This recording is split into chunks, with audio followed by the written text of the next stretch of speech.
Welcome everyone, Costin here on Serious Gaming, bringing guys and girls a discussion video about Creative Assembly's guidelines with regards to recording and uploading video gameplay footage of the Total War series on YouTube or similar sites.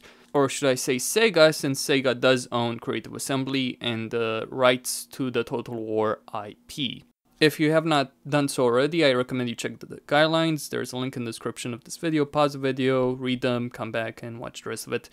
So, in regards to these guidelines that Creative Assembly posted, I don't think it's an attempt by Sega to restrict YouTube users as much as it is done by Creative Assembly, who is answering questions posed by a number of people both on their official forums and the TotalWarCenter.net with regards to recording, uploading, and monetizing videos on YouTube and with regards to rules to be able to do these things. Because if you read all these guidelines, they're pretty much in line with the rules that people have had to follow on YouTube for a very long time already. So what they stated is that if you're doing it for a non-profit, non-commercial purpose, then you are free to record and upload video gameplay footage of the Total War series.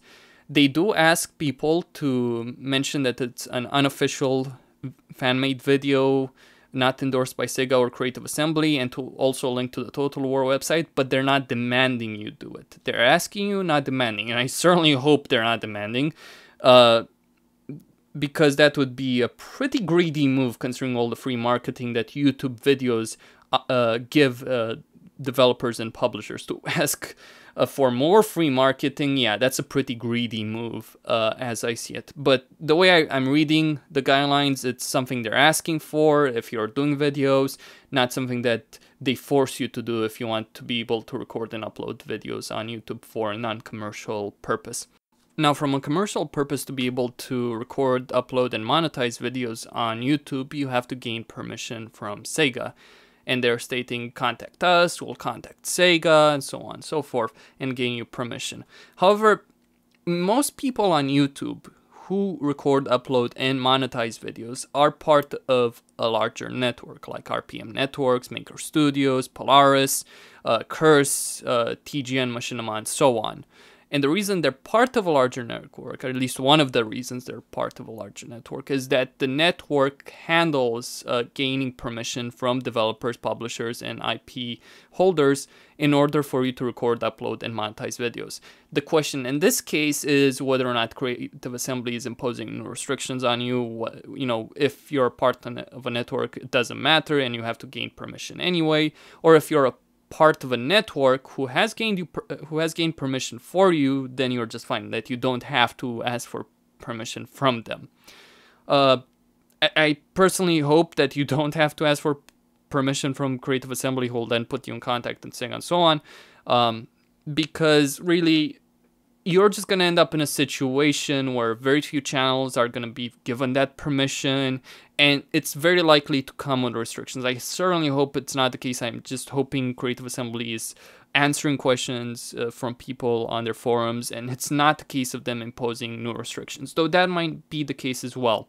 Trish from Creative Assembly, who made the post on the Total War Center, well, made the thread where she announced these guidelines, did state that it was simply a matter of clarifying how things are. I did ask her on the thread whether or not people who are already part of a network who has gained permission from Sega will have to ask individually for the right to record, upload, and monetize videos on YouTube. I have yet to receive an answer. I certainly hope it's gonna be a positive one, because really nowadays, Japanese developers, Sega, Nintendo, Square Enix, they don't have a very good reputation on YouTube because of what they've done in the past. Sega with Shining Force, Nintendo with mass claiming YouTube videos, and Square Enix with Final Fantasy XIV and the rules that you are not allowed to monetize videos on YouTube of Final Fantasy XIV. really, I don't think Japanese developers realize the potential of YouTube. YouTube is a massive marketing tool. It's free marketing. You have other people spending their time recording, rendering, and uploading videos of your games on YouTube. And we're talking of people with upward from several hundred to several thousands, like my channel, to tens of thousands of subscribers, who each of these subscribers is at least going to see that video in the feed. Whether or not they'll watch it is another matter. So you can end up in a situation where you have hundreds of thousands, if not millions of views on a video of someone playing a game, and you have people taking an interest of said game. As a result, they're going to talk more about it, they're going to see gameplay footage of said game in action, they're going to take an interest in it, talk about it, see other people talking about it in the comment section, and they might very likely end up buying it if they do have an interest in that kind of game. I personally have had dozens of people coming up to me in the comment section or in private messages telling me, yeah, I bought this game or that game because of your videos of said game. And I'm a small channel of barely 7,000 subscribers. Imagine channels of tens of thousands, if not millions of subscribers. These guys can get, if you have several million people subscribed to you, you can get tens of thousands, if not hundreds of thousands of people playing a specific game. It's a free marketing tool, and you're wasting it, Japanese developers, or publishers. You're wasting it through your ridiculous regulations and restrictions on YouTube. I certainly hope this is not the case of no restrictions. I hope it's a case of Sega clarifying how the situation is on YouTube.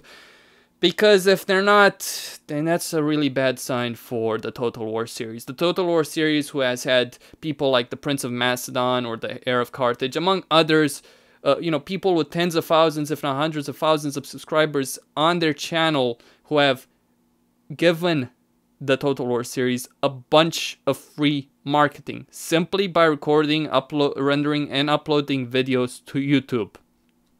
It's a tool that works. It's a tool that has helped a lot of developers in the past. There's a reason, say for instance, CD Projekt Red brought Angry Joe and Jesse Cox to Poland to showcase, to show them The Witcher 2 and have them sit down with the developers, because CD Projekt Red, as an example, realized the potential free marketing of YouTube and how positive, how beneficial that free marketing has been for them as a company with regards to The Witcher 2. If only Japanese developers realize that. I think it's a cultural barrier, it's a language barrier. Obviously there's a lot of Japanese executives, high up in Sega, high up in Nintendo and so on, who obviously, don't know much about YouTube, for instance, and so they don't know how to properly handle it. I think that's the case. I certainly hope it's not the case in this situation. I hope to God that Sega learned their lesson with Shining Force, but there's that possibility that these are new restrictions and it's gonna go badly for us. Bloody shame as I see it. Anyway, Costin here on Serious Gaming, signing out. Don't forget to subscribe and like the video. Thank you all for watching, and stay tuned for more.